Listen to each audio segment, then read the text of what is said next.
पुष्पेंद्र जी, ये जवाब से भागने की एक कोशिश विपक्ष की, सत्तारूढ़ दल की है। बीजेपी जवाब नहीं देना चाहती है, फंस गई है। लेकिन क्या विपक्षी दलों के पास कोई स्ट्रेटजी है इससे निपटने की? क्या विपक्षी दल सही ढंग से लड़ रहे हैं, या उन्होंने अभी फैसला किया था कि ठीक है, सबको निलंबित कर देंगे, हम अपना अब ये प्रदेश मांग और विरोध जारी रखेंगे? क्या यह स्ट्रेटजी सही है कि अब एक झटका देना चाहिए सरकार को, इस्तीफा दे? देखिए मुकेश जी, सबसे पहले तो मैं ये बता दूं कि प्रश्न पूछना और उसका जवाब देना ये लोकतंत्र की बुनियाद है। और इस चीज को, इस अधिकार को जब से 2014 में जो है मोदी जी आए हैं, लगातार कुचलने का काम इन्होंने किया है।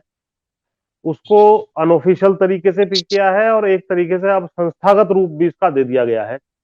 कई पत्रकार बंधु हैं जो जिनके साथ क्या हुआ सारा देश जानता है। और अब ये बीमारी धीरे धीरे जाकर के अंत में संसद में आ गई है। और संसद से निलंबन तो छोटी बात है, बर्खास्तगी यानी कि आपकी जो है टर्म ही समाप्त कर दी जाए, चाहे राहुल गांधी की गई हो या अभी महुआ मित्रा की गई हो। फ्लिम्जी ग्राउंड्स पर बिना किसी तथ्य के आप जो है किसी की भी सदस्यता तक समाप्त करने पर उतारू हो जो आपसे सख्त प्रश्न पूछता है। और इसका कारण क्या है जो मेरी समझ में आ रहा है, वो एक तो ये है कि इन्हें ये लगता है भाजपा को या मोदी जी को कि इसके हमें राजनीतिक या चुनावी परिणाम कोई नहीं झेलना पड़ेगा।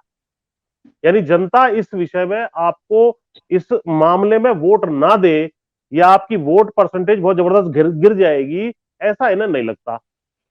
दूसरा, ये विपक्ष को डेमोरलाइज करना चाहते हैं। जब 3 राज्यों का इनका चुनाव ये जो है जीते हैं, उसके बाद ये अपने आप को इतना ऊंचे पायदान पर दिखा रहे हैं और समझ रहे हैं कि भाई तत्काल हमें ऐसा टेम्पो बिल्ड करना है 2024 के चुनाव का कि उससे पहले हमें बुरी तरीके से डेमोरलाइज जो है विपक्ष को कर देना चाहिए। और तीसरी बात यह है कि विपक्ष भी आज की तारीख में उसके पास भी स्ट्रीट पावर फाइट नहीं है। वो सड़कों पे लड़ना नहीं चाहता। विपक्षी दलों को जो है, विपक्षी दलों का जो कंट्रोल है वो, जो मैं कहूंगा कि पारिवारिक राजकुमारों के हाथ में आ गया है।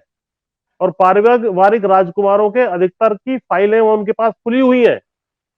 तत्काल इस्तीफा सारे विपक्ष को देकर के स्ट्रीट पर और सड़कों पर उतर जाना चाहिए था, लेकिन इस तरह की कोई बात ये नहीं करेंगे।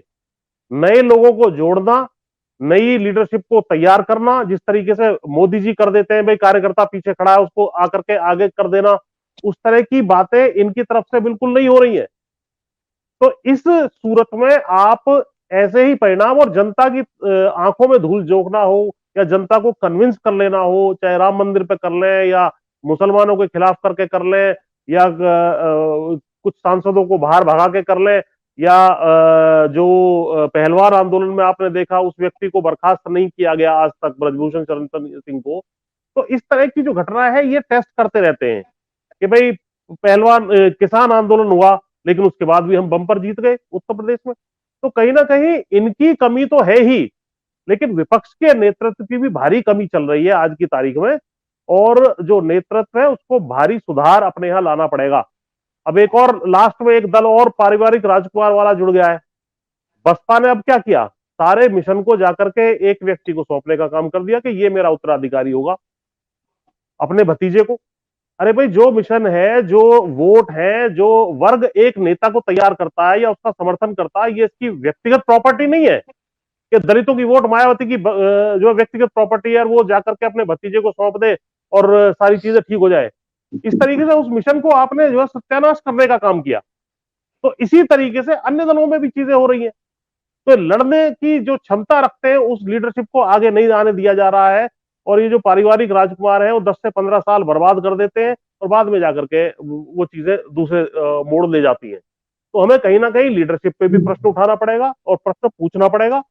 और जो लोकतंत्र की ये हत्या कर रहे हैं इसकी जवाबदेही लीडरशिप के अलावा जनता की भी है। जनता बार बार जब इन्हें चुनती रहेगी इन तमाम हरकतों के बावजूद, तो ये क्यों डिस्करेज होंगे।